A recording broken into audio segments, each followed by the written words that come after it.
Hello കൂട്ടുകാരെ, ഇന്നത്തെ പ്രൊമോയിൽ നമുക്ക് കാണാൻ കഴിയുന്ന അങ്ങനെ നമ്മുടെ സുധീഷിനോട് ചോദിക്കുന്നുണ്ട്, നിനക്ക് എങ്ങനെയാണ് അങ്ങനെ ചിരിച്ചുകൊണ്ടിരിക്കാൻ പറ്റണത് എന്നൊക്കെ പറയുന്നുണ്ട്. ആ സമയത്ത് നമ്മുടെ സുധീഷ് പറഞ്ഞ ഏട്ടാ നമുക്കൊരു കാറ് വാങ്ങിയാലോ എന്നൊക്കെ ചോദിക്കുന്നുണ്ട്.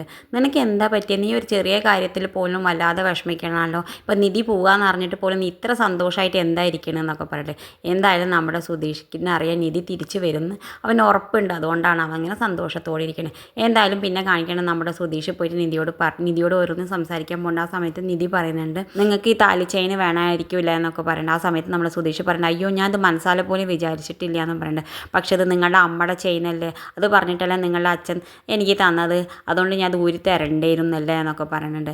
എന്തായാലും പിറ്റേ ദിവസം നമ്മൾ നിധി എല്ലാ സാധനങ്ങളും ഒരുക്കിയിട്ട് നമ്മുടെ സുഭാഷിനോട് പറയുന്നുണ്ട്, എനിക്കിവിടുന്ന് പോകാൻ വല്ലാത്ത വിഷമമുണ്ട് ഏട്ടാ, നിങ്ങളെയൊക്കെ ഒരുപാട് ഞാൻ മിസ് ചെയ്യും.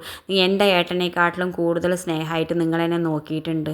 എനിക്കിവിടുന്ന് പോകുമ്പോൾ വല്ലാത്ത വിഷമമുണ്ട് എന്ന് പറയുന്നത്. ആ സമയത്ത് നമ്മൾ സുഭാഷ് പറയേണ്ട, അങ്ങനെ പറയേണ്ട മോളെ, ഇത് നിൻ്റെ വീടാണ്, നിനക്ക് എപ്പോൾ വേണമെങ്കിലും ഇങ്ങോട്ട് വരാം, നീ അങ്ങനെയൊന്നും പറഞ്ഞു പോകണ്ടെന്നൊക്കെ പറയണ്ടേ. എന്തായാലും നമ്മുടെ നിധി ഇറങ്ങി പോകുന്നുണ്ട്. എന്തായാലും അപ്പോഴേക്കും നമ്മുടെ സുധീഷ് അവിടെ പോയിട്ട് ആ വാടക വീട്ടിൽ പോയിട്ട് എല്ലാം മുടക്കിയിട്ടുണ്ട്.